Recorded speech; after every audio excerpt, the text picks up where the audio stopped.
أشهد أن لا إله إلا الله.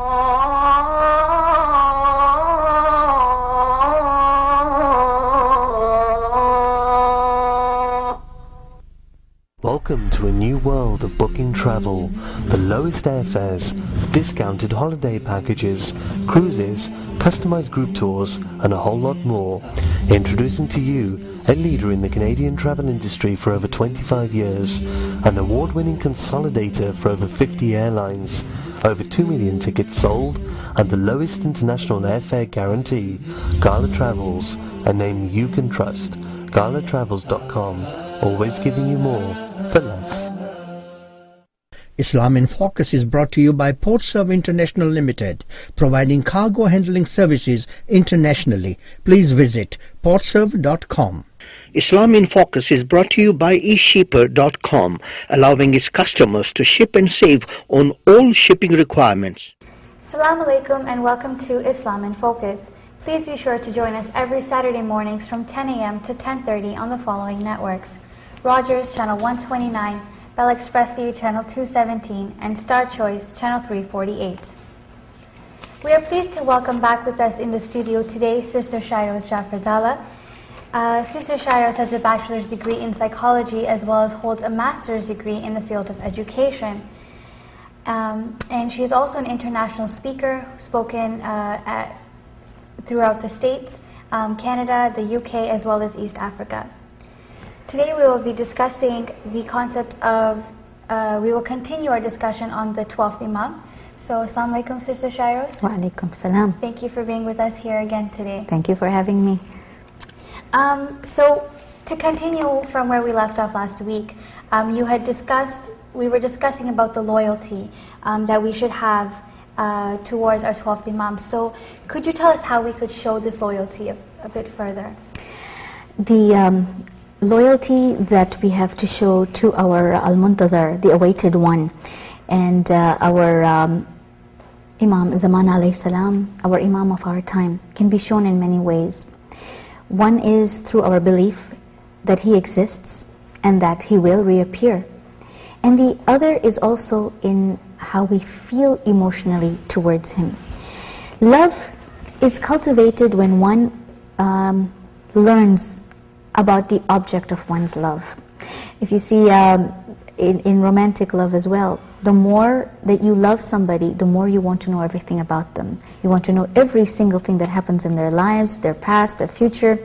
One of the ways to be loyal to Imam Zaman alayhi salam is to love him and to know him, to understand him. There's so much written about him that that we can learn about. I want to share this beautiful book, The Life of Imam Zaman alayhi salam, The Life of Imam Al-Mahdi, peace be upon him, by Allama Bakir Sharif Al-Karashi. And mashallah, this book is translated by Sayyid Athar Hussain Rizvi Marhum. What a great service our scholars have done to translate these kind of books for us. I find this book is one of the most beautifully written and very complete, with questions and answers as well at the end.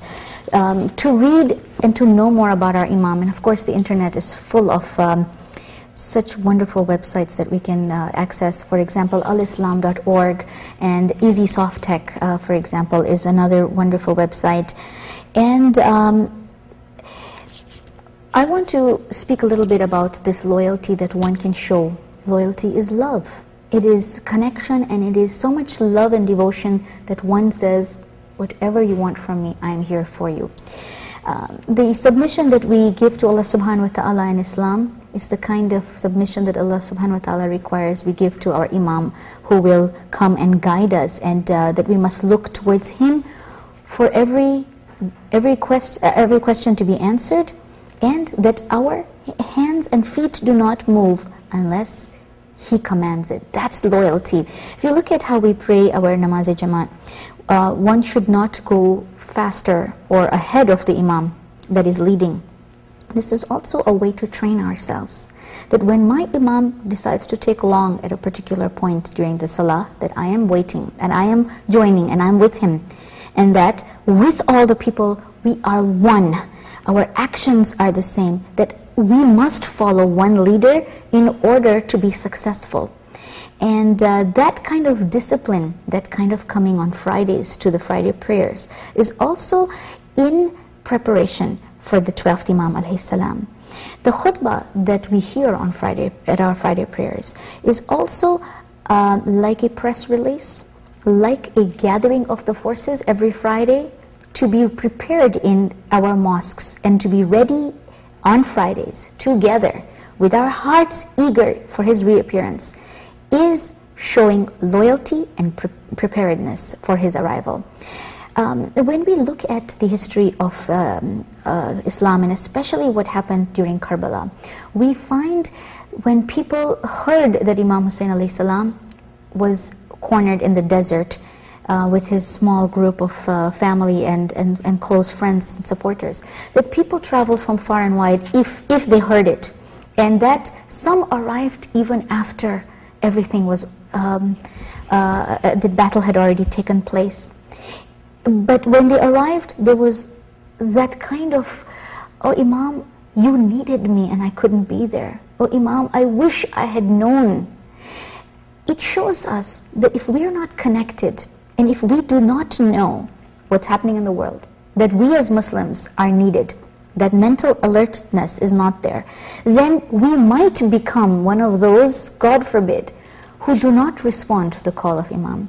A poet has beautifully said, Allah mujhe lashkare Mahdi se mila de, aisa na ho mere Aka hal min ki sada de.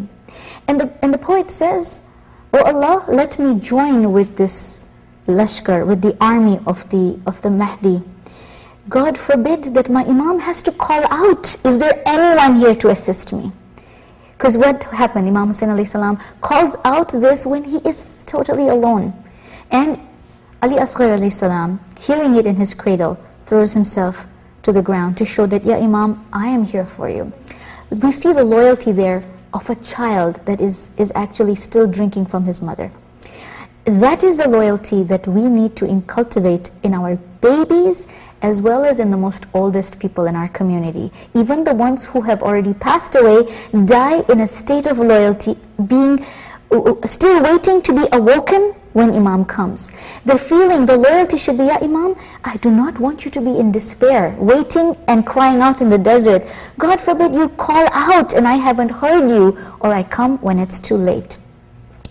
This feeling of wanting to be close to our Imam can be shown in this day and age as well. When we go to the harams and we do our ziyarat, whether it's Imam Hussein alayhi salam or the 8th Imam alayhi salam, doing all the ziyarats that we do, may Allah subhanahu wa ta'ala take us there, inshallah. When you see the people who show us how to cry out, and some of us have not reached that point. We do not know that this is how some people come to the Zari and they point and they talk to the Imam and they call out to him and they cry and they throw themselves on the ground. They are crying out as if he's alive and listening, which he sure is. And that is loyalty. That is feeling that aliveness in the heart. The story that I wanted to share with you, a friend of ours, they drove from, I think they were at Kuwait, and they drove from Kuwait to Karbala to do ziyarat. And when they were on their return, they would go through the desert, these little areas where people would greet them and say, oh, you have just done ziyarat of Karbala, may I kiss your hand? And they said, we didn't realize we have done something so precious until those people were kissing our hands and saying, this hand has touched the Zari, may Allah give the blessing that this hand has received on me too. And see, this is how loyalty can be taught to each other as well. This uncle Bukhari explains that when this happened to him, he was truly touched, where he saw a very old man who could barely move, and when he saw that this car has come from Karbala, and he asked, you have been to Karbala? You have been to that land and this car went there? They said yes. He said, Qasam Khuda ki, God is my witness. He says, I saw that man throw himself on the ground and he took the sand from our tires and he put it on his head. And he said, Ya Allah, I have not been able to be at that sacred land, but the sand of this land has come to me. This is the kind of love and loyalty that we need to show to our 12th Imam alayhi salam. When we look at the followers of Imam Hussein alayhi salam, it gives us an idea on how to conduct ourselves right now in the advent of our Imam, 12th Imam alayhi salam, that we know how to behave. Look at how Imam Hussein alayhi salam tested his companions even during that time when they were thirsty and they didn't know what was coming, but he warned them. He said, this caravan is going towards death. And seeing the people who were dropping off, that group was becoming smaller, and yet there were people who would join. We see the people like Zuhair ibn Qayn, who came and he said, we hated him, we hated Imam Hussein alayhi salam. But when he called us and he spoke to us for a few seconds, that it changed us. And we left our whole caravan and our families, we said goodbye to our wives, let our slaves free, and joined Imam. The test comes to us throughout our lives. When God calls out to us to show our loyalty, those are the telling moments. Are we willing to give up our selfishness, our connectedness to the world, our attachment to things and to power and status and worldly goods, and give it all when Imam calls out to us? The example of Habib ibn Mazahir, when he's eating and when his wife is saying to him, you have just received the letter, are you going to just be, aren't you going to go? Your friend has called out to you, the Imam of our time. And he says, I wanted to see how you will behave. Because even a wife showing loyalty to Imam is there. And for us women, it also means, even if we're not asked to be on the battlefield, there are ways that we can support our generations, our young children who are drinking on our lap. They are drinking milk. That we can instill the love of Ali alayhi salam into their hearts, and love of the 12th Imam alayhi salam from the beginning to the end, and show them that this is what you are here for. You are a slave and of the army of the 12th Imam alayhi salam, educating you so that you can be of help to him, feeding you so that you can be strong, so that you can serve in his name. We see also the example of Hazrat Abbas alayhi salam, who was so strong and he could have charged into that army of Yazid and just totally gained victory. But what happens when Imam Hussein alayhi salam controls him and says, Ya Abbas, I do not want people to think that we came here to have a battle. We came here to win the hearts. We came here to speak truth. We are not here to kill people. And Hazrat Abbas being able to restrain himself because his Imam has said, not right now. This whole concept of jihad. Jihad is only under certain circumstances when your Imam gives you that command that now go out. That command hasn't come yet. Yes, the jihadun nafs is there all the time, that we must fight with our soul. That is the bigger jihad. But that jihad that will happen on the battlefield will only come when our Imam Zamana alayhi salam commands us to fight for Islam. When Imam Hussein alayhi salam calls out from in the desert, and we know of the story of how when he calls out, is there anyone here to assist us? When a baby throws itself from the cradle, we are then taught that loyalty comes from any age. But also, it is said that the wind and the rains and the sands and the earth and the heavens all said labbaik. They all said, Ya Imam, we are here for you. But Imam said, no, not right now. Imam Zamana alayhi salam will have all that under his domain, and he will be commanded by Allah subhanahu wa ta'ala to use those things. He will be allowed to use the things that will come out from the earth and use it as a resource. And truly loyalty can take several forms, as we've seen in all these examples. That is some beautiful explanations that you've given. And you had mentioned somewhere in there, as well as in last week's program, that Friday is the day that the 12th Imam will reappear, and that it is a day that we should call out to him. Could you talk a little bit about the importance of this Friday? Truly, Friday, the Jummah, is a very blessed day in itself. And it's a day of blessing and worship. It starts Thursday night and continues until the sun sets on the Friday. In the Middle East, Friday is a day of rest. But not only is a day to enjoy and but also it's a day to do a lot of salah and ibadat. It is recommended that one performs a ghusl, a special cleansing bath. One should be trimming their hair and their nails, wear new clothes, and the sixth Imam, Imam Jafar Sadiq alayhi salam, has explained that doing all these mustahab acts and doing also acts of charity, any good thing that you can do, keeping the heart and the mind pure and focused, are all ways to make Friday's blessings descend upon an individual. He says there are 2 periods of time between Thursday and Friday, which are so highly blessed, in which the dua are accepted. And one must look for those moments. Allah has hidden them so that we can be good throughout that time. It's a time, as we are taught, to do istighfar. Thursday night is the night when we recite Dua Kumail, recite from the Holy Quran, recite Surah Yasin, remember our marhumin, and do special amal, special acts of worship, because not only are those acts multiplied in thawab for us, in blessing, but also we should be caught doing a good deed at certain points in the day, in the night and the day between Thursday and Friday. One of the most important things to be doing on Friday is to be in a state of awaiting. In this country, Friday night is the time to party, because Saturday, Sunday is a day off.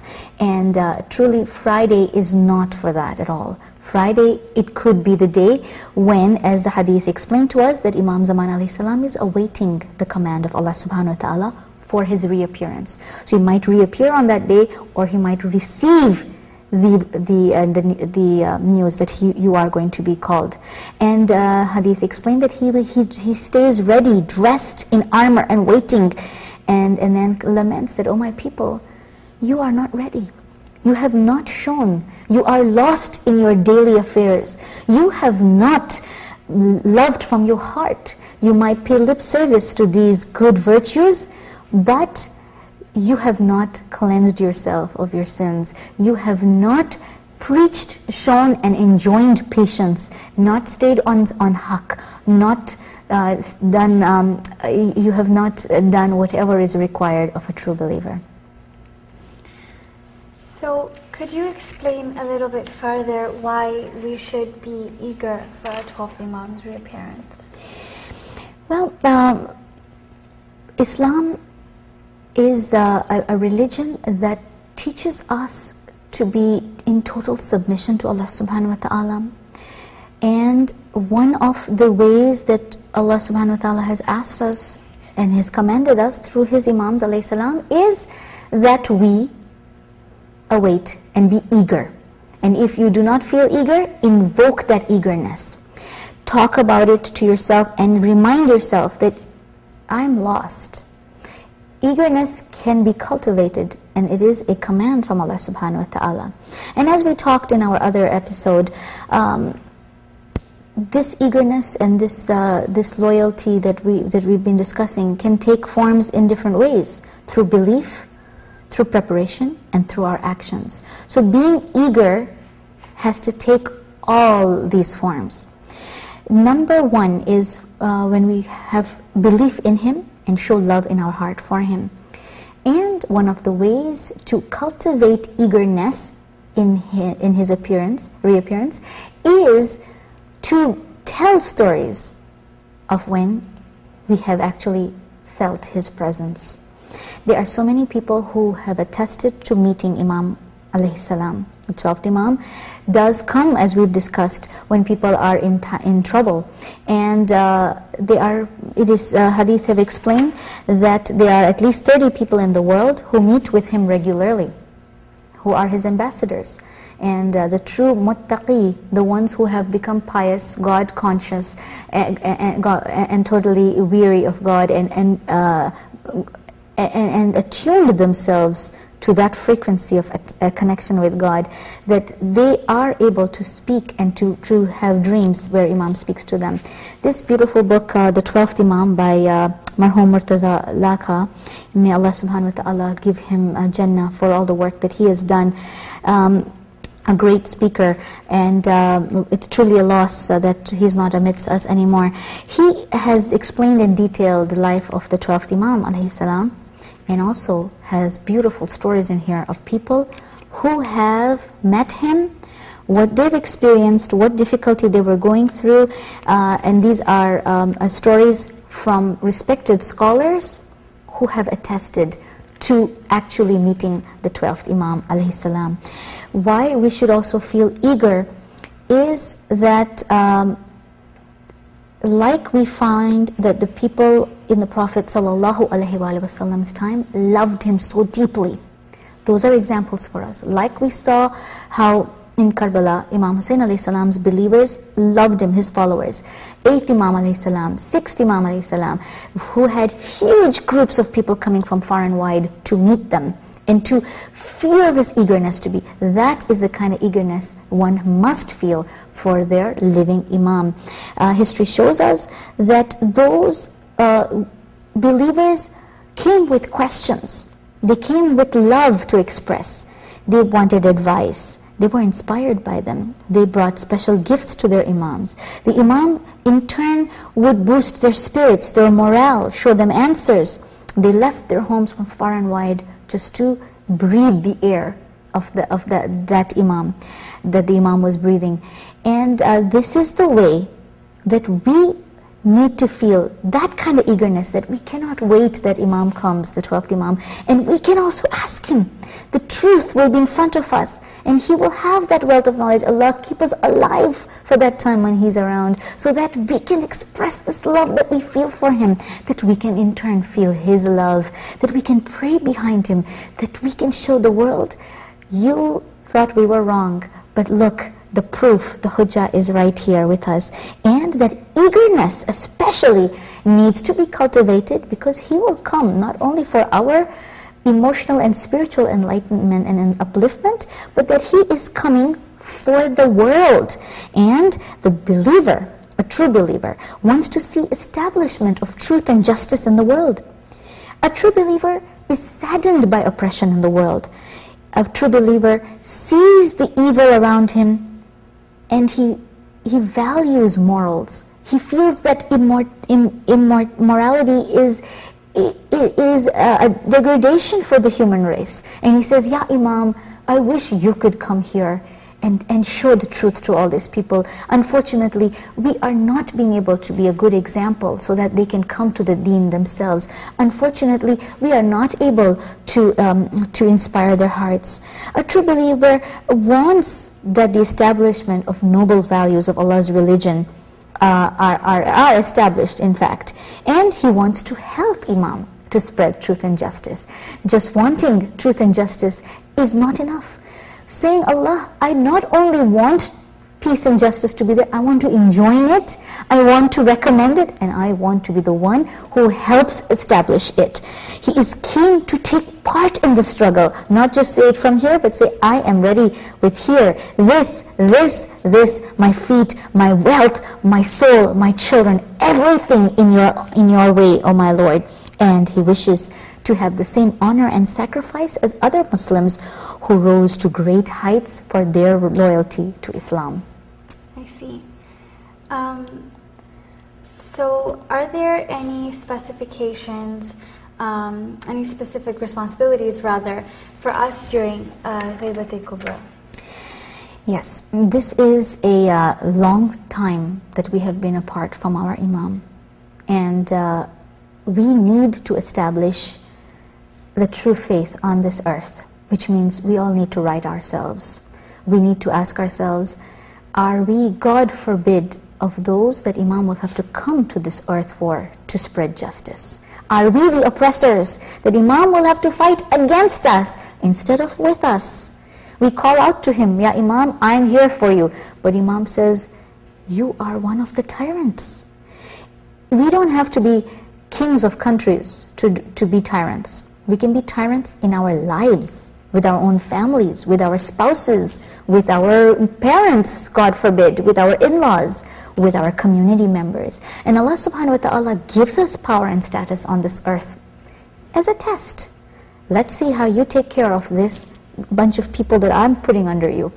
How can you show me that you are truly a leader, therefore I can take you as one of the leaders who will be under the ultimate leader?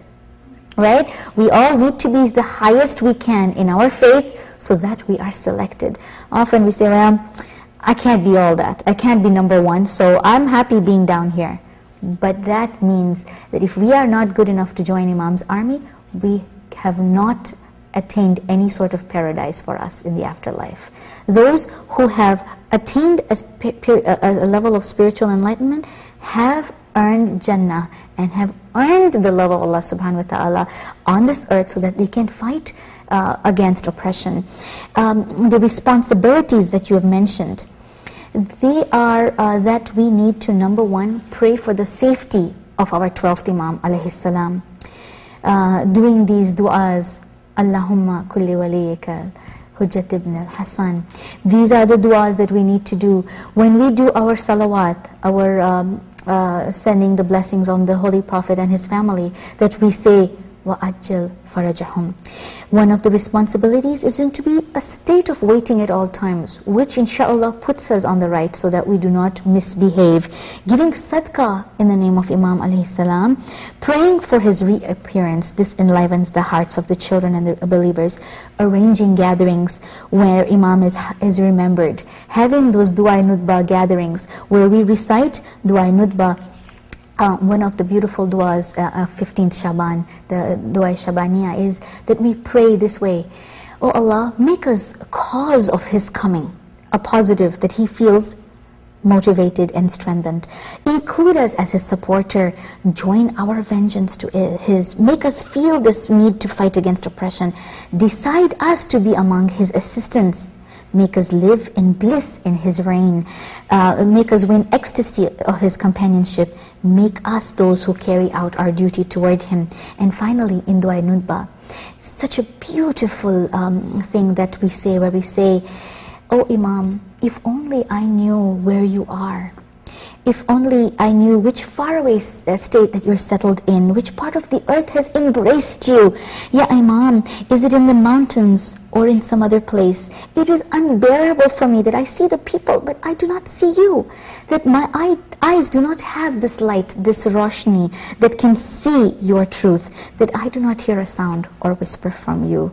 O Imam, my complaint cannot reach you, and your complaint does not reach me. How long am I to weep for you, O Master? Thank you so much, Sister Shyrose, for all your enlightenment on this topic. Unfortunately, that is all the time that we do have for today. If you have missed any of our shows, you can catch us online 24/7 at www.islaminfocus.org. Thank you and hope to see you next week. Khudafis. Welcome to a new world of booking travel.